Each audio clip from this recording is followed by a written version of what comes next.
are carving around like a demon behind the boat. You're even clearing two wakes, doing killer surf turns, got all your rotations down on the surface of the water, riding switch and crossing the wake switch. It's time to take the next step.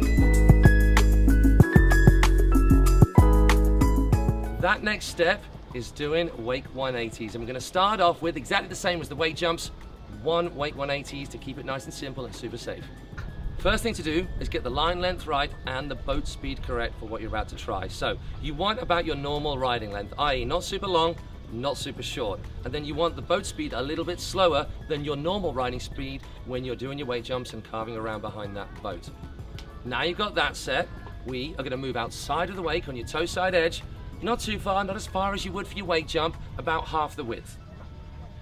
Once you're out there, it's still a slow turn, and to start with, you are going to drift back at that wake, not applying any edge at all, letting the boat do all the work.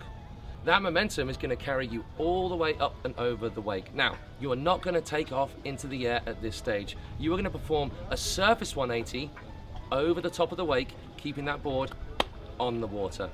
So all you do is when you get to the top of the wake, move the handle across your body, exactly the same as you would in doing those surface turns directly behind the boat.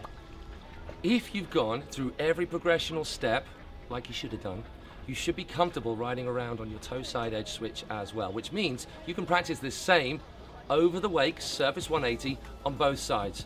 Here's a little drill with this skill that's going to get you super confident, and it's a lot of fun.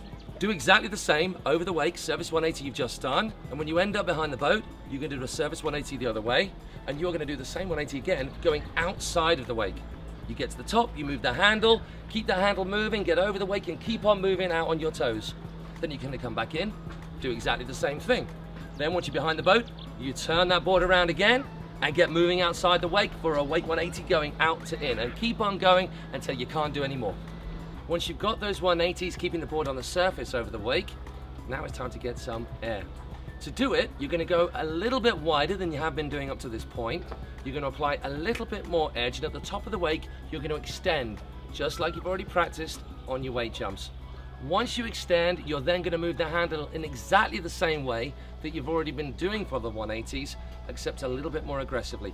Get that handle moving all the way around with two hands, and then on the landing, to make that landing a little bit more comfortable, if you need, you can let go with what was your lead hand and is now your backhand.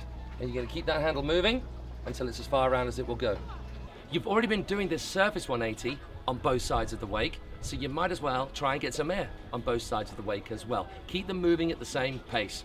Once you're landing those big one wake 180s on that long line, well, you know the drill. You do exactly the same as you did when moving from one wake to two wakes with the wake jumps. You're going to shorten that line up lots to whatever the line length you used before. Go for that two wake 180. As you get a little bit more height and a bit more momentum when you're clearing the two wakes, you've got to be even more on it with the landing. And that means getting that handle around as far as you can, round into your back pocket, so to speak, if you can, and continuing to ride away on your new toe edge. The driver, as he did or she did with the wake jumps, can also help you with the 180s in exactly the same way. They are going to dump the boat. So they're going to turn into the wake that you're landing on to alleviate some of the tension on that line and flatten that wake out a little bit.